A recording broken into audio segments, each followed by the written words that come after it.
temps des juges, il y eut une famine dans le pays. Un homme de Bethléem de Juda partit avec sa femme et ses 2 fils pour faire un séjour dans le pays de Moab. Le nom de cet homme était Elimelech, celui de sa femme Naomi et ses 2 fils s'appelaient Machlon et Kiljon. Ils étaient Ephratiens de Bethléem de Juda. Arrivés au pays de Moab, ils y fixèrent leur demeure. Elimelech, mari de Naomi, mourut et elle resta avec ses 2 fils. Ils prirent des femmes moabites dont l'une se nommait Orpa et l'autre Ruth, et ils habitèrent là environ 10 ans. Machlon et Kiljon moururent aussi tous les 2, et Naomi resta privée de ses 2 fils et de son mari. Puis elle se leva, elle et ses belles-filles, afin de quitter le pays de Moab, car elle apprit au pays de Moab que l'Éternel avait visité son peuple et lui avait donné du pain. Elle sortit du lieu qu'elle habitait, accompagnée de ses 2 belles-filles, et elle se mit en route pour retourner dans le pays de Juda.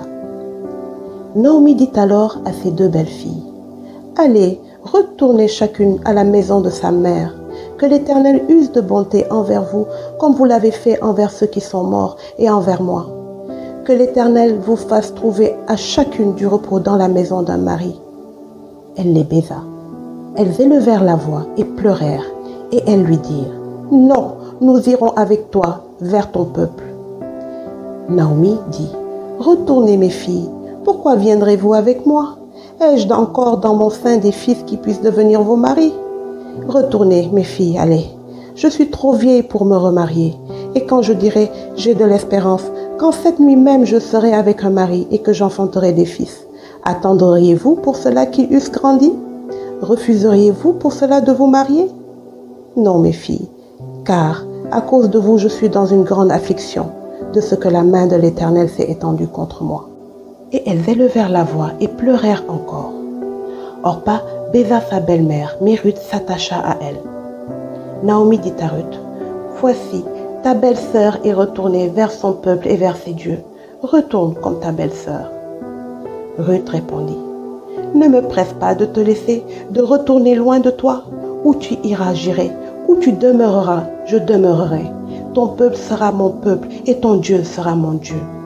Où tu mourras, je mourrai et j'y serai enterré.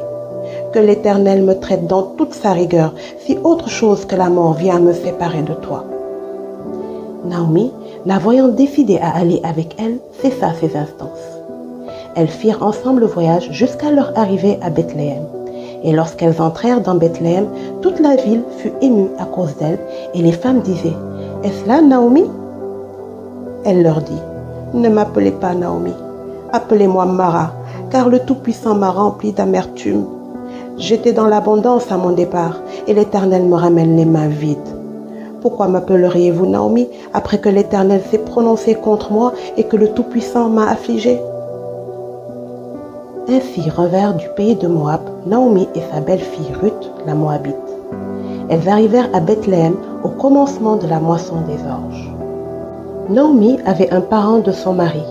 C'était un homme puissant et riche de la famille d'Elimelech et qui se nommait Boaz.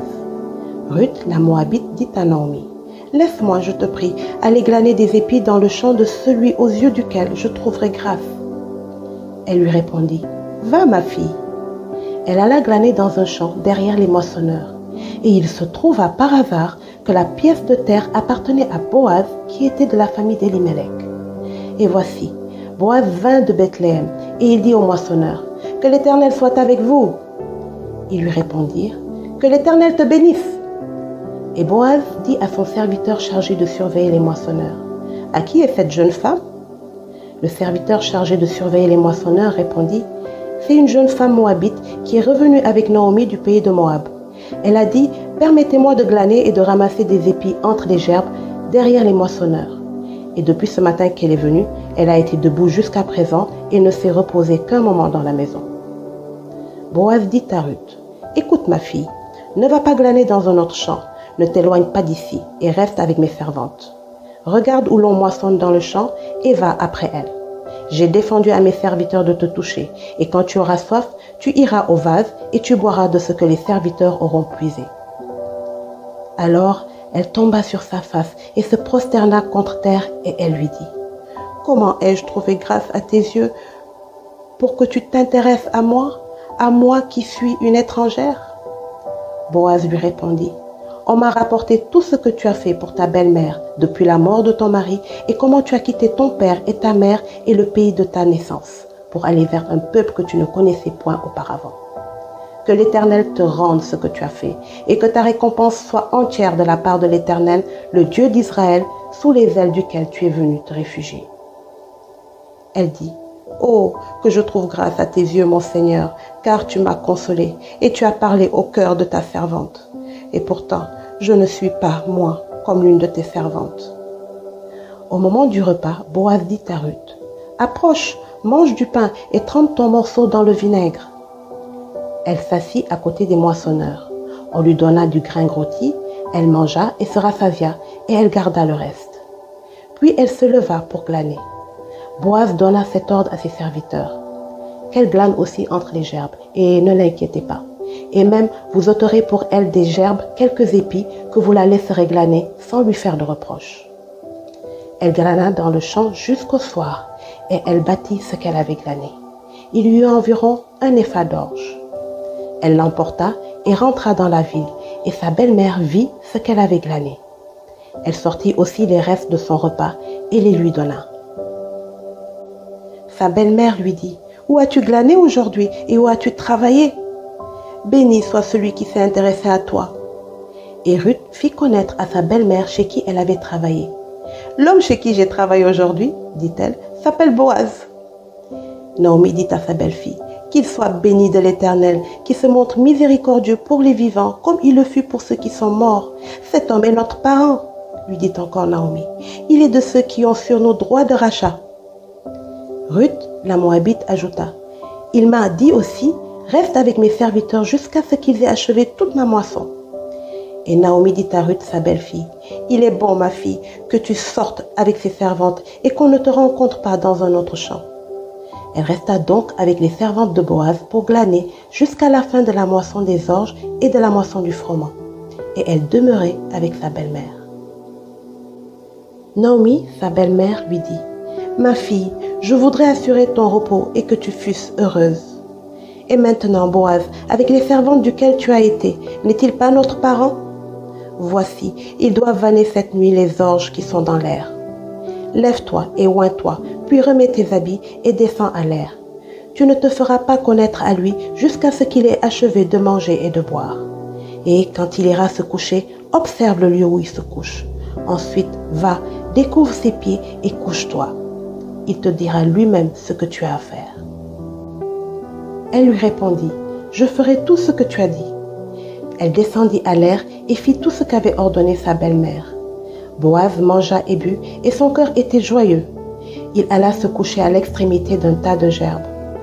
Ruth vint alors tout doucement, découvrit ses pieds et se coucha. Au milieu de la nuit, cet homme eut une frayeur. Il se pencha, et voici, une femme était couchée à ses pieds. Il dit, « Qui es-tu » Elle répondit, « Je suis Ruth, ta servante. Étends ton aile sur ta servante, car tu as droit de rachat. » Et il dit, « Sois bénie de l'Éternel, ma fille. Ce dernier trait témoigne encore plus en ta faveur que le premier, car tu n'as pas recherché des jeunes gens pauvres ou riches. Maintenant, ma fille, ne crains point. Je ferai pour toi tout ce que tu diras, car toute la porte de mon peuple sait que tu es une femme vertueuse. Il est bien vrai que j'ai droit de rachat, mais il en existe un autre plus proche que moi. Passe ici la nuit, et demain, s'il veut user envers toi du droit de rachat, à la bonne heure, qu'il le fasse. Mais s'il ne lui plaît pas d'en user envers toi, j'en userai moi. L'Éternel est vivant. Reste couché jusqu'au matin. » Elle resta couchée à ses pieds jusqu'au matin, et elle se leva avant qu'on puisse se reconnaître l'un l'autre. Boaz dit, « Qu'on ne sache pas qu'une femme est entrée dans l'air. » Et il ajouta, « Donne le manteau qui est sur toi, et tiens-le. » Elle le tint, et il mesura 6 mesures d'orge qu'il chargea sur elle. Puis il rentra dans la ville. Ruth revint auprès de sa belle-mère, et Naomi dit, « Est-ce toi, ma fille ?» Ruth lui raconta tout ce que cet homme avait fait pour elle. Elle dit, « Il m'a donné ces 6 mesures d'orge en disant, tu ne retourneras pas à vite vers ta belle-mère. » Et Naomi dit, « Sois tranquille, ma fille, jusqu'à ce que tu saches comment finira la chose, car cet homme ne se donnera point de repos qui n'ait terminé cette affaire aujourd'hui. Amen.